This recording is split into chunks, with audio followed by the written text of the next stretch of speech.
Hello दोस्तों, नमस्कार। आज हम बात करेंगे आई दृष्टि घटना चक्र के बारे में 2024। और आई दृष्टि घटना चक्र आज हम बात करेंगे, इसका टॉपिक है और वो है यूपी स्पेशल। विश्वास मानिए, यूपी स्पेशल के जितने भी क्वेश्चन आएंगे करंट अफेयर के, और वो सारे के सारे क्वेश्चन इसी मैगजीन से फंस जाएंगे। करीब करीब 95% तक मैं श्योरिटी ले रहा हूँ कि इसी वीडियो से यूपी स्पेशल के सारे क्वेश्चन फंस जाएंगे आने वाले आरओ एआरओ के एग्जाम में। ठीक है ना। और इसके साथ अगर हम बात करें यूपी पीसीएस के प्री के एग्जाम में। ठीक, वीडियो को बिना स्किप किए हुए देखें और वीडियो को पूरा देखें, तभी आपको वीडियो का पूरा फ़ायदा मिलेगा। ठीक, मैं केवल शुरुआत में इधर उधर की बातें करता हूँ और बीच में कोई इधर उधर की बातें नहीं करूँगा वीडियो के अंत तक। बस एक रिक्वेस्ट है, अगर वीडियो अच्छी लगे वीडियो को लाइक कर देना और चैनल को भी सब्सक्राइब कर लेना। ठीक, और हो सके तो एक स्वीट सा कमेंट भी छोड़ सकते हैं, बाकी आपकी इच्छा। ठीक, अब हम डायरेक्ट टॉपिक पे आते हैं और डिस्कस करेंगे।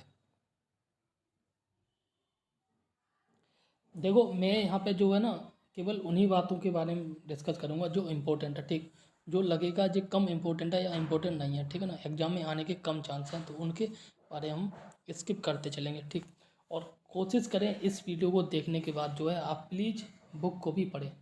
बुक अगर आपके पास है बुक से पढ़ें, बुक नहीं है तो मार्केट जाएं और मार्केट से बुक लेके आएँ। मार्केट में अगर नहीं मिल रही है आपको बुक, ठीक है ना, तो आप जो है ना पीडीएफ का सहारा ले सकते हैं। पीडीएफ का सहारा ले सकते हैं। पीडीएफ को प्रिंट कराओ और जो है ना आप पीडीएफ उसके बाद बुक की तरह से पढ़ो। ठीक, पीडीएफ अगर आपके पास है अच्छी बात है, अगर नहीं है तो आप जो है ना मेरे डिस्क्रिप्शन में जाएं, टेलीग्राम का लिंक मिलेगा आपको, टेलीग्राम का चैनल ज्वाइन करो, वहाँ पे पीडीएफ पढ़िए, वहाँ से आप ले सकते हैं। और दोनों सब्जेक्ट हिंदी और इंग्लिश दोनों की पढ़िए, कंप्लीट बुक तो आप ले सकते हैं। ठीक, आइए अब डिस्कस करते हैं। यहाँ पे बात की जा रही है पूर्णतः बालिकाओं के लिए पहला सैनिक स्कूल। ये सैनिक स्कूल तो इंडिया में बहुत सारे हैं, बट यहाँ पे बात की जा रही है महिला सैनिक स्कूल के बारे में या बालिका सैनिक स्कूल के बारे में। यह प्रथम महिला सैनिक स्कूल है और ये इम्पोर्टेंट क्वेश्चन इसीलिए है।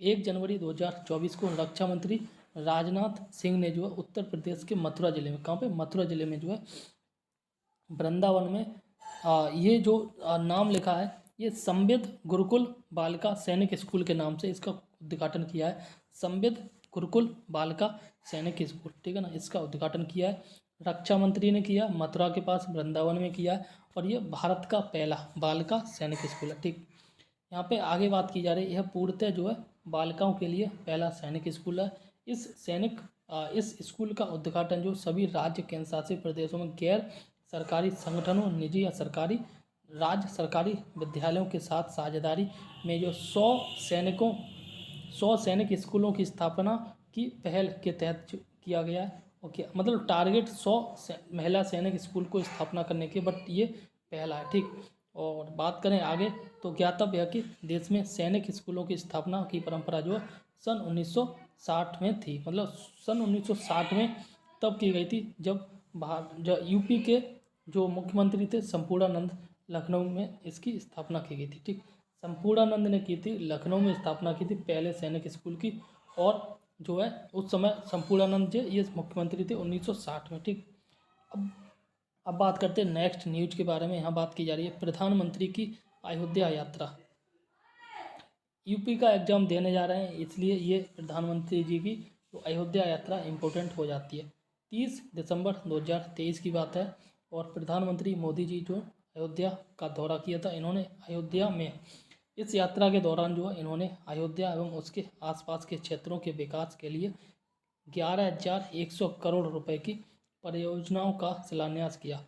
अयोध्या और उसके आसपास के क्षेत्रों के विकास के लिए 11,100 करोड़ रुपए की परियोजनाओं का शिलान्यास किया, प्रधानमंत्री मोदी जी ने किया। ठीक, आगे बात करते हैं 30 दिसंबर 2023 को ये गए थे कहाँ पे, अयोध्या में। और आगे बात करते हैं साथ ही उत्तर प्रदेश के अन्य क्षेत्रों के साथ वो बात की जा रही है 11,100 करोड़ की अयोध्या और उसके आसपास के क्षेत्र के विकास के लिए। ठीक, अब बात की जा रही है उत्तर प्रदेश के अन्य क्षेत्र के विकास के लिए करीब 4,600 करोड़ की एक अलग परियोजना का आधारशिला रखी या मान लो शिलान्यास किया। ठीक, इस अवसर पर जो है उन्होंने पुनर्विकसित अयोध्या धाम जंक्शन रेलवे का उद्घाटन किया और साथ ही उन्होंने जो नई अमृत भारत ट्रेनों एवं वंदे भारत ट्रेनों को हरी झंडी दिखाकर इसको रवाना किया, और जिनमें जो दरभंगा अयोध्या आनंद विहार टर्मिनल अमृत भारत एक्सप्रेस देश की पहली अमृत भारत ट्रेन भी शामिल है। ठीक, आगे बात करते हैं। प्रधानमंत्री ने नवनिर्मित अयोध्या हवाई अड्डे का भी उद्घाटन किया, और जो अयोध्या में नया हवाई अड्डा बना इसका नाम पहले तो मर्यादा श्री राम पुरुषोत्तम था, ठीक है ना। अब इसका नाम जो है ये कर दिया महर्षि वाल्मीकि अंतर्राष्ट्रीय हवाई अड्डा। ठीक, आगे देखते हैं।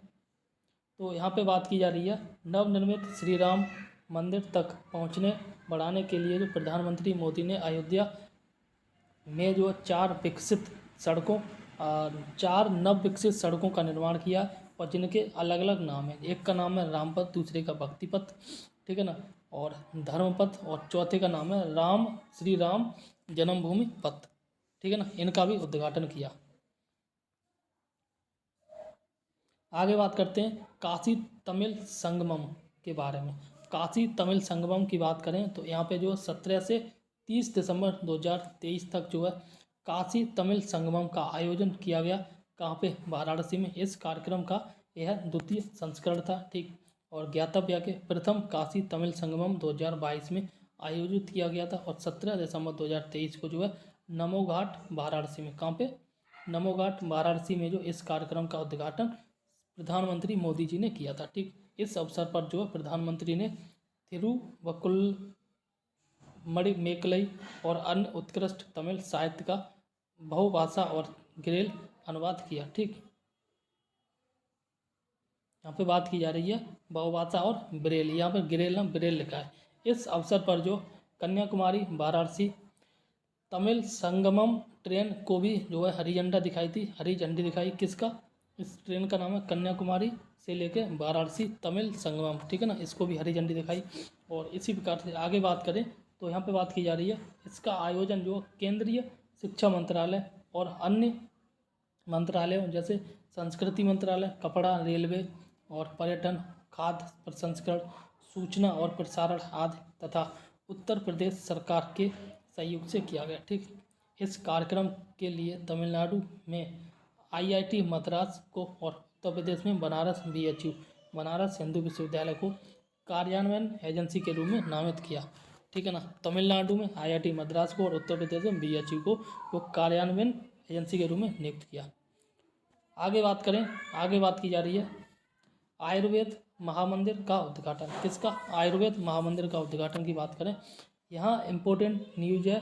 रीजन ये है कि यहाँ पे एक ऐसा मंदिर बना है, वो आगे डिस्कस करते हैं।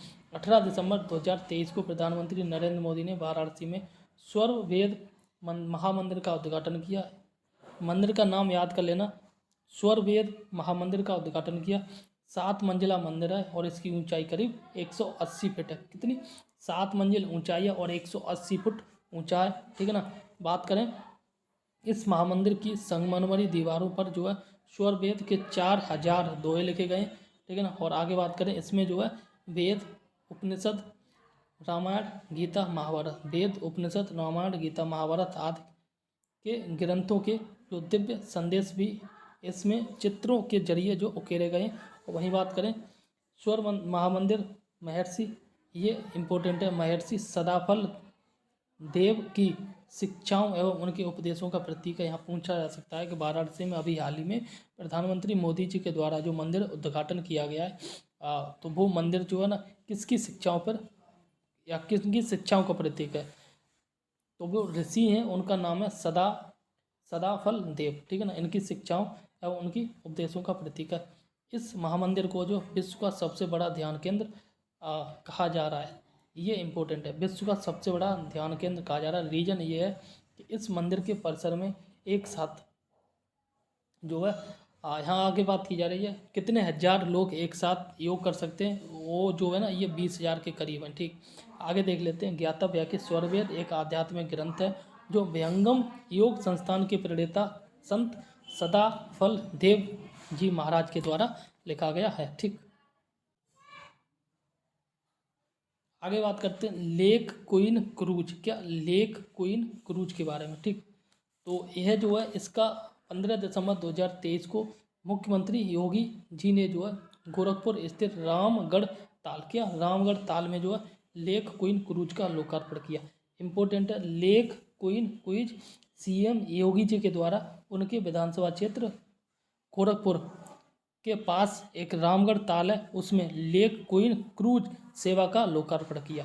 ठीक है ना, ये रामगढ़ ताल झील है और इसी में जो है लेक क्वीन क्रूज एक जहाज है उसका लोकार्पण किया। ठीक, अत्याधुनिक सेवाओं से युक्त यह क्रूज 2 मंजिला है। ठीक, इस क्रूज की जो स्टोरी या मंजिल, ये 2 मंजिल क्रूज है। ठीक है ना, आगे बात करते हैं कि ज्ञातव्य है कि उत्तर प्रदेश में इनलैंड वाटर वे अथॉरिटी अंतर्देशीय जलमार्ग प्राधिकरण के गठन के माध्यम से राप्ती, सरयू, यमुना, गंगा नदी में क्रूज सेवा को बढ़ावा देने के लिए किया जा रहा है। ठीक, 42वां रामायण मेला, भाई ये क्वेश्चन इंपॉर्टेंट है। अभी आपको पता है कि राम मंदिर का उद्घाटन किया, तो हो सकता है कि ये क्वेश्चन बन जाए। ठीक, 42वें रामायण मेले के बारे में बात करें तो 14 दिसंबर 2023 को जो है अयोध्या में, ठीक है ना, 42वें रामायण मेले का शुभारंभ किया गया था। ठीक, और इस मेले का जो समापन है वो 19 दिसंबर 2023 को हुआ था। उत्तर प्रदेश सरकार, ठीक, यूपी गवर्नमेंट और रामायण मेला समिति के सहयोग से प्रतिवर्ष जो है इस मेले का आयोजन किया जाता है। ठीक, आगे अगर बात करें तो यहाँ देख लो, अयोध्या में रामायण मेले की शुरुआत जो 1982 में की गई थी और उस समय जो मुख्यमंत्री थे यूपी के, इनका नाम था श्रीपति मिश्र। 1982 में अयोध्या में रामायण मेले की शुरुआत की गई थी। उस समय जो मुख्यमंत्री थे श्रीपति मिश्र, इन्हों के द्वारा शुरुआत की गई थी। ठीक, आगे बात करते हैं अब रामायण क्रूज सेवा के बारे में। ठीक, रामायण क्रूज सेवा, क्रूज का मतलब होता है एक जहाज, ठीक है ना, जो पानी में चलता है। ठीक, और ये एक तरह से यात्री जहाज होता है। जैसे ये झील है, इसमें चलेगा और इसके साथ जो है ना, जिस जगह चलेगा उसके आसपास का तुम एक तरह से टूरिस्ट देख सकते हो, आसपास के जो सुंदरता है उसे देख सकते हो। ठीक है ना, उसी से संबंधित होता है जनरली। बाकी एक जगह से दूसरी जगह पे यात्रा के मतलब का भी होता है। ठीक, रामायण क्रूज सेवा, इसकी बात करें तो केंद्रीय मंत्री डॉक्टर मनसुख मंडाविया ने जो अयोध्या में शीघ्र ही शुरू की जाने वाली रामायण क्रूज सेवा के कार्यान्वयन के लिए आयोजित एक समीक्षा बैठक की अध्यक्षता की। ठीक, देखो अभी हमने बात की थी लेक क्वीन क्रूज की, तो वो तो उसका उद्घाटन तो योगी जी ने किया था। अगर बात करें रामायण क्रूज सेवा का, इसका जो लोकार्पण है, ठीक है ना, और इसका लोकार्पण ये जो मनसुख मंडाविया ने किया, ये शिक्षा मंत्री हैं, केंद्रीय शिक्षा मंत्री हैं, अयोध्या में किया है। ठीक है ना, आगे बात करें, यह उत्तर प्रदेश के अयोध्या में सरयू नदी पर पहली लग्जरी क्रूज सेवा होगी। ठीक, सरयू नदी पर होगी, अयोध्या में होगी और पहली लग्जरी क्रूज सेवा होगी। अब बात करते हैं उत्तर प्रदेश अंतर्देशीय जलमार्ग प्राधिकरण के बारे में। ठीक, तो यहाँ भी देख लेते हैं। यहाँ बात की जा रही नवंबर 2023 में जो उत्तर प्रदेश विधानसभा के द्वारा उत्तर प्रदेश अंतर्देशीय जलमार्ग प्राधिकरण विधेयक 2023 को पारित किया गया। इसका उद्देश्य जो उत्तर प्रदेश अंतर्देशीय जलमार्ग प्राधिकरण का गठन करना है। ठीक, आगे अगर बात करें तो देख लो आगे, इस प्राधिकरण के अध्ययन के रूप में जो मुख्यमंत्री या तो परिवहन मंत्री को नामित करेंगे या फिर जो अंतर्देशीय जलमार्ग, पोत, परिवहन एवं नेविगेशन, पत्तन एवं समुद्री जो मामलों से संबंधित विषयों में विशेषज्ञता रखने वाले व्यक्तियों में से किसी एक को नियुक्त करेंगे। ठीक है ना, आगे बात करें, ज्ञातव्य कि उत्तर प्रदेश में गंगा नदी, यमुना नदी और अन्य प्रमुख नदियों में से कुल 11 राष्ट्रीय जलमार्ग हैं। ठीक, आगे बात करते हैं, पहला दूरसंचार उत्कृष्टता केंद्र,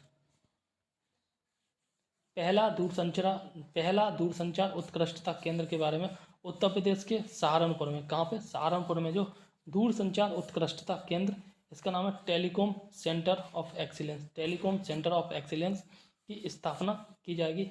यह देश का पहला ऐसा केंद्र होगा जहाँ पे जो है यह केंद्र सहारनपुर स्थित IIT रुड़की के परिसर में स्थापित किया जाएगा। ठीक, आगे देख लो, यह केंद्र 5G को जो है कृत्रिम बुद्धिमत्ता, आर्टिफिशियल इंटेलिजेंस से संबद्ध करने और 6G को लॉन्च करने से संबंध शोध 6G को लॉन्च करने पर शोध संचालित करेगा। ठीक है ना,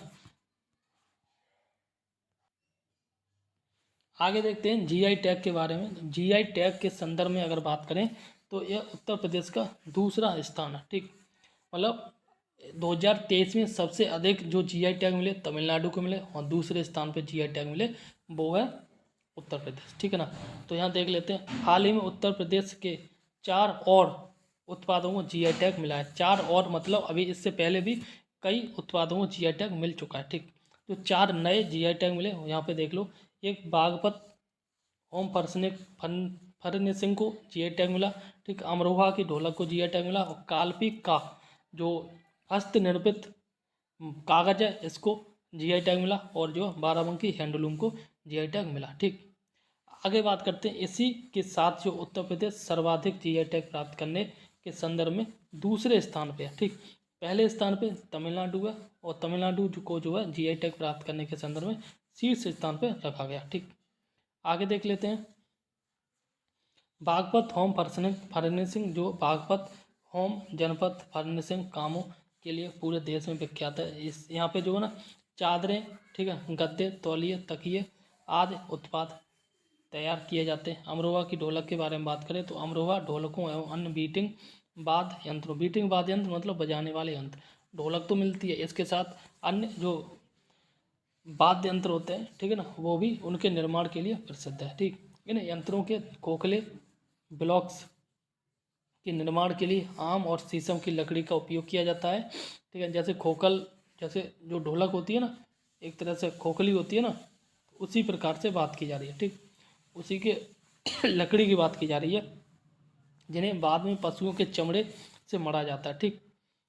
आगे बात करते हैं कालपी का हस्तनिर्मित कागज के बारे में। तो अवशिष्ट कागज एवं कपड़े से हस्तनिर्मित कागज बनाना जो है कालपी की प्रमुख शिल्प कला है। बाराबंकी का हैंडलूम देख लो, बाराबंकी जनपद हैंडलूम के जरिए कपड़ा बनाने के लिए जो विश्व विख्यात है।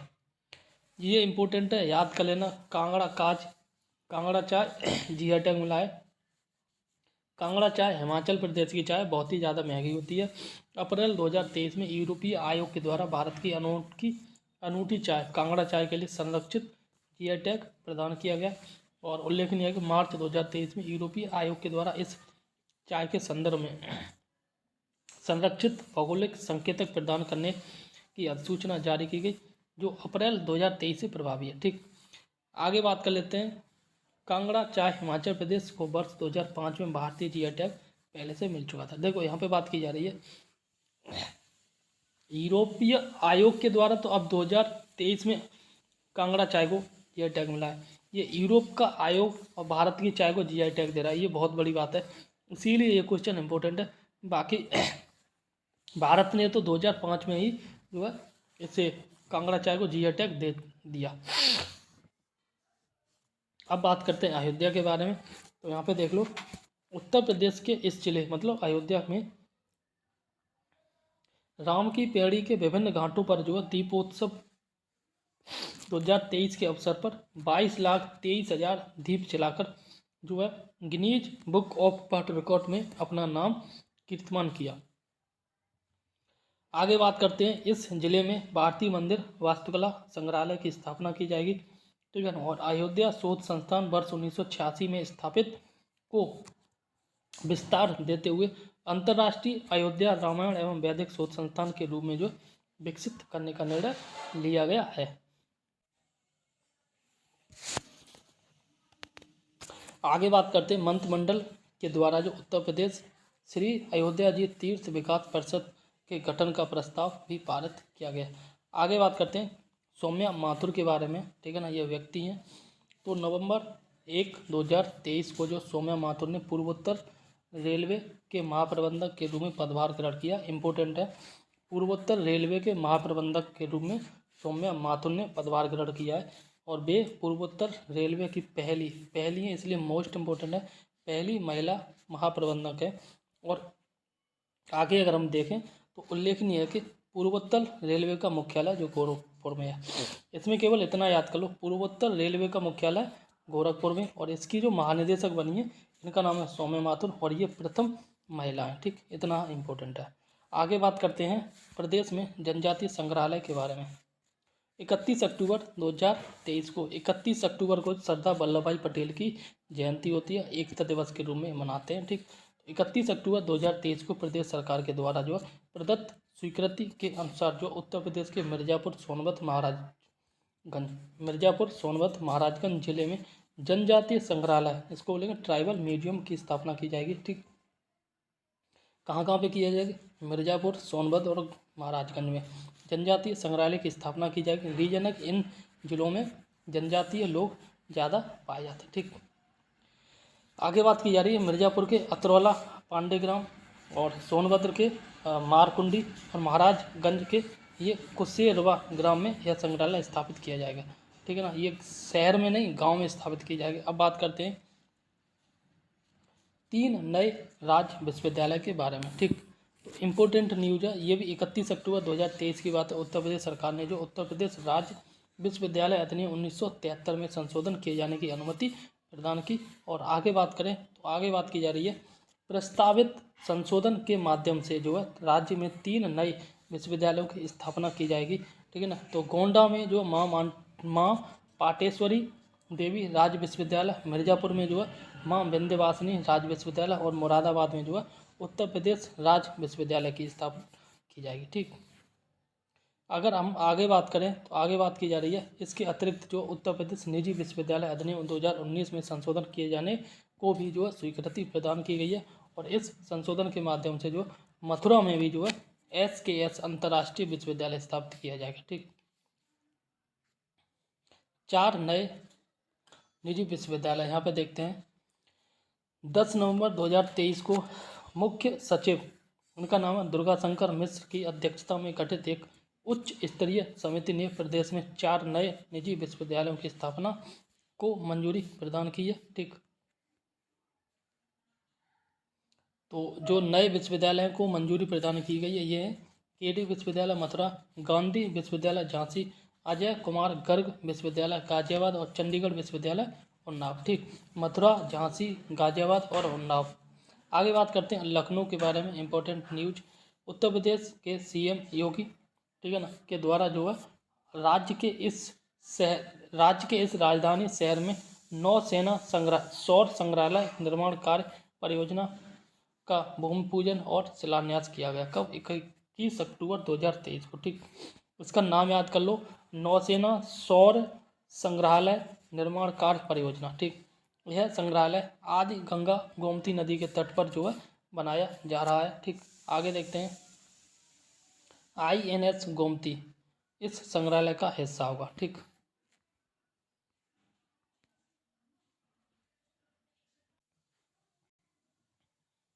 आगे बात करते हैं केंद्रीय मंत्री गिरिराज सिंह के द्वारा जो उत्तर प्रदेश के इस राजधानी शहर में अमृत महोत्सव के तहत 50,000 ग्राम पंचायतों में डिजिटल लेन देन को बढ़ावा के लिए समर्थ अभियान की शुरुआत की गई है। समर्थ अभियान की शुरुआत जो है केंद्रीय मंत्री गिरिराज सिंह के द्वारा की गई है। इसका उद्देश्य गांवों में डिजिटल लेन देन को बढ़ावा, बस UPI के द्वारा जो है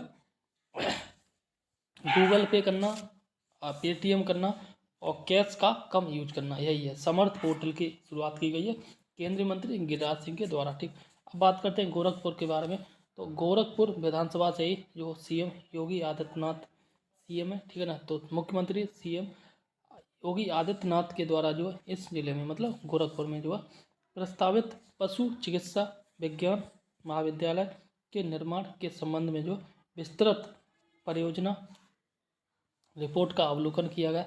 यह पशु चिकित्सा विज्ञान महाविद्यालय मथुरा के पंडित दीनदयाल उपाध्याय पशु चिकित्सा विज्ञान विश्वविद्यालय एवं गौ अनुसंधान संस्थान से संबद्ध होगा। ठीक, देखो इसको याद कैसे करना है, थोड़ा सा अजीब सा ट्रिक है। मथुरा में रहते हैं श्री कृष्ण भगवान। कौन रहते हैं? श्री कृष्ण भगवान, ठीक है ना। और इन्हें क्या पसंद है? गाय, ठीक है ना, समझ में आ रहा है ना। और इसीलिए ना मथुरा में ही बना है आपका मथुरा के पंडित दीनदयाल उपाध्याय पशु चिकित्सा विज्ञान विश्वविद्यालय गौ अनुसंधान संस्थान, ठीक है ना, ये मथुरा में बना है, इसीलिए मान लो इसीलिए बना है। और योगी जी को भी क्या पसंद है? गाय, ठीक है। तो योगी जी ने अपने विधानसभा क्षेत्र यानी गोरखपुर में जो ये स्थापना करने की बात कही है। ठीक, ऐसे कनेक्ट कर लो, आराम से याद हो जाएगा। ठीक, आगे बात की जा रही है, यह महाविद्यालय पूर्वी उत्तर प्रदेश, पश्चिमी बिहार, पड़ोसी देश नेपाल के पशु चालकों के लिए सर्वथा उपयोगी होगा। ठीक, अब बात करते हैं कौशाम्बी के बारे में। उत्तर प्रदेश के इस जिला में जो है भगवान बुद्ध की 51 फीट ऊंची प्रतिमा की स्थापना की जाएगी। कहाँ पे? कौशाम्बी में। ठीक, मिशन महिला सारथी, मिशन महिला सारथी के बारे में बात करें तो यहाँ भी देख लेते हैं। यहाँ पे बात की जा रही है उत्तर प्रदेश के मुख्यमंत्री योगी आदित्यनाथ के द्वारा जो है मिशन महिला सारथी शुभारंभ किया गया। ठीक है ना। और आगे देखते हैं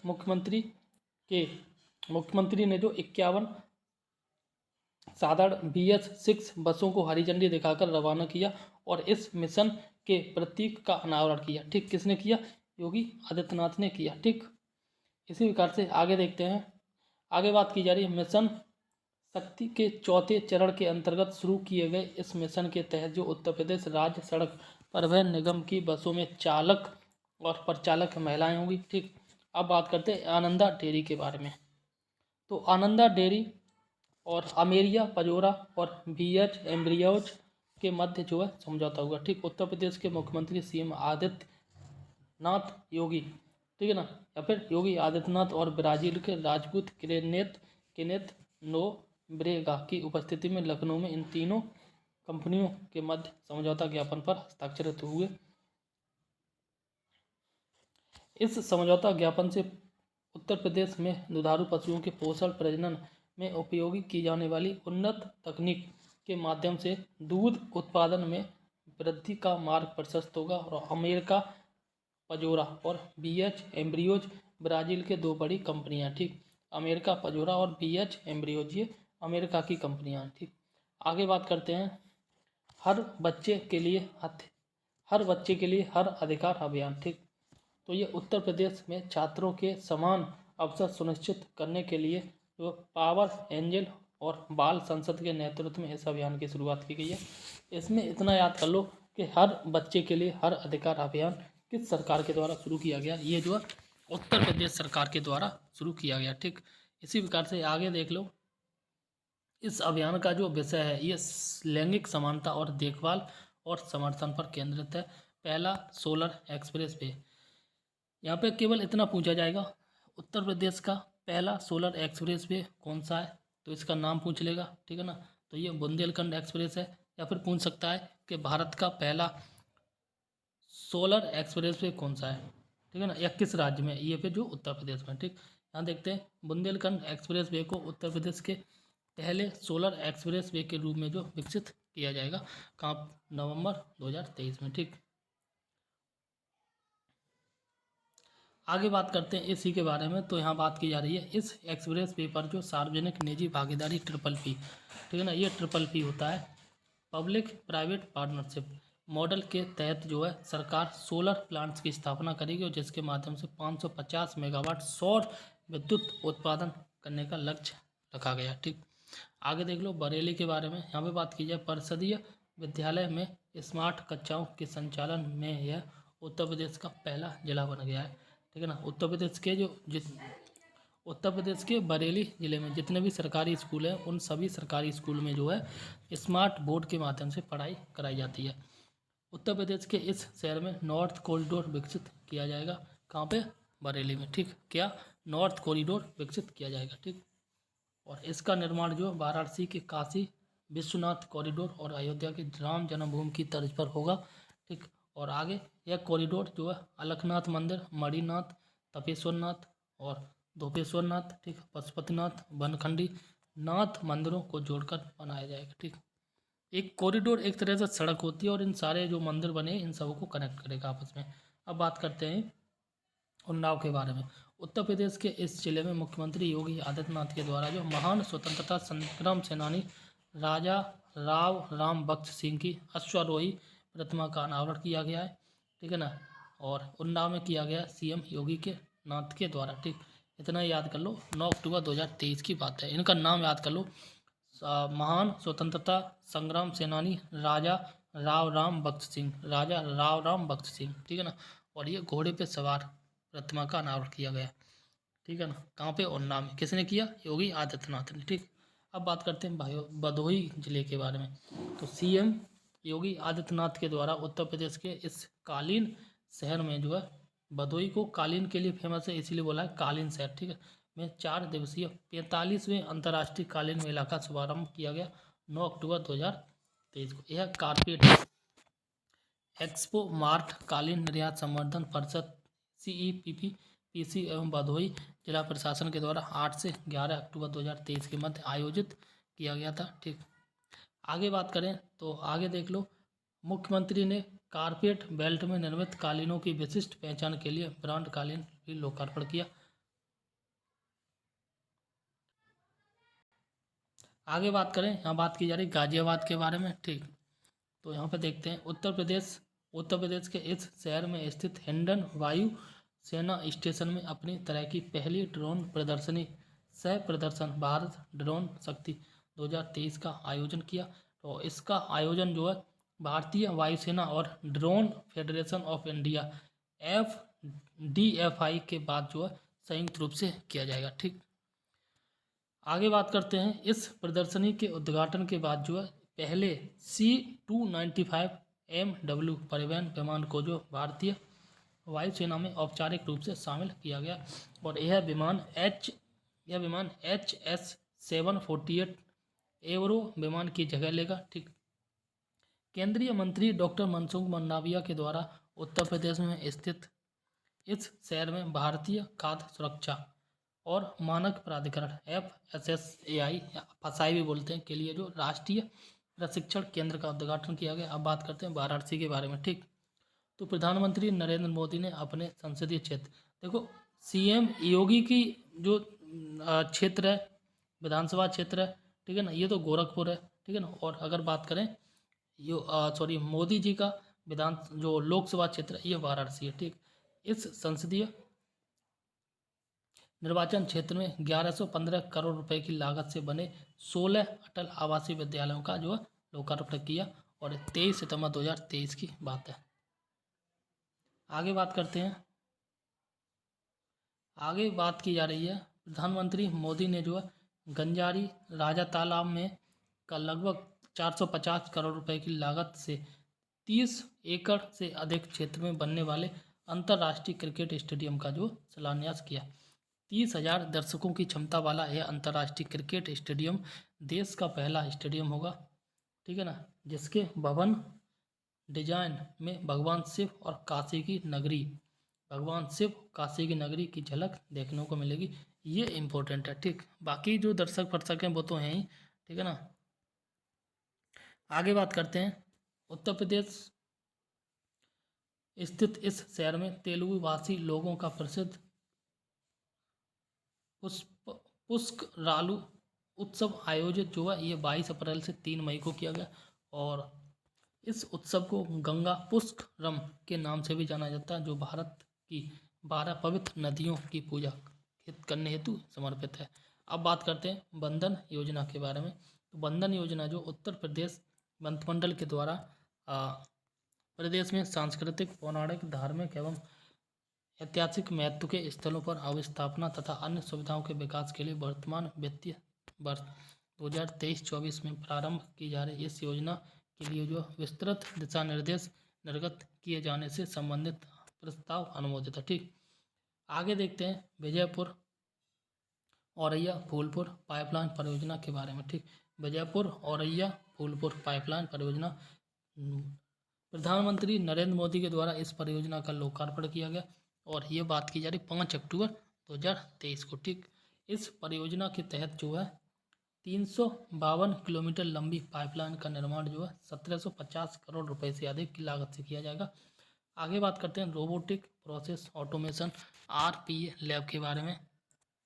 तो इलेक्ट्रॉनिकी एवं सूचना प्रौद्योगिकी मंत्रालय के सचिव S कृष्णन के द्वारा जो नाईलिट गोरखपुर में इस लैब का उद्घाटन किया गया 16 अक्टूबर 2023 को। आगे देख लो, इस लैब का निर्माण जो इलेक्ट्रॉनिकी एवं सूचना प्रौद्योगिकी मंत्रालय के वित्त पोषित फ्यूचर स्किल प्राइम परियोजना के अंतर्गत किया जाता है। और यह परियोजना के अंतर्गत उत्तर प्रदेश में अपनी तरह की पहली प्रयोगशाला होगी, इसलिए ये इम्पोर्टेंट है। ठीक, आगे बात करते हैं अत्याधुनिक क्वांटम प्रौद्योगिकी समर्पित हरित हाइड्रोजन उत्पादन। ठीक, वाराणसी विश्वविद्यालय में इसका उद्घाटन 11 अक्टूबर 2023 को किया गया। यह प्रौद्योगिकी बनारस हिंदू विश्वविद्यालय की ग्रीन केपल रेट टीम के द्वारा विकसित की गई है। ठीक, आगे बात की जा रही है आगरा के बारे में। ठीक है ना, उत्तर प्रदेश मंत्रिमंडल के द्वारा इस शहर मतलब आगरा में अंतर्राष्ट्रीय आलू अनुसंधान केंद्र की शाखा खोले जाने का जो प्रस्ताव किया गया। अंतर्राष्ट्रीय आलू अनुसंधान जो है उसकी एक क्षेत्रीय शाखा खोली जाएगी आगरा में। रीजन ये आगरा के आसपास आलू का उत्पादन अधिक होता है। ठीक, आगे बात करते हैं प्रयागराज के बारे में। तो उत्तर प्रदेश के इस शहर में मतलब प्रयागराज में जो है वायुसेना दिवस परेड की और वायु प्रदर्शन फ्लाइट का आयोजन किया गया। ये 8 अक्टूबर 2023 की खबर है। ठीक।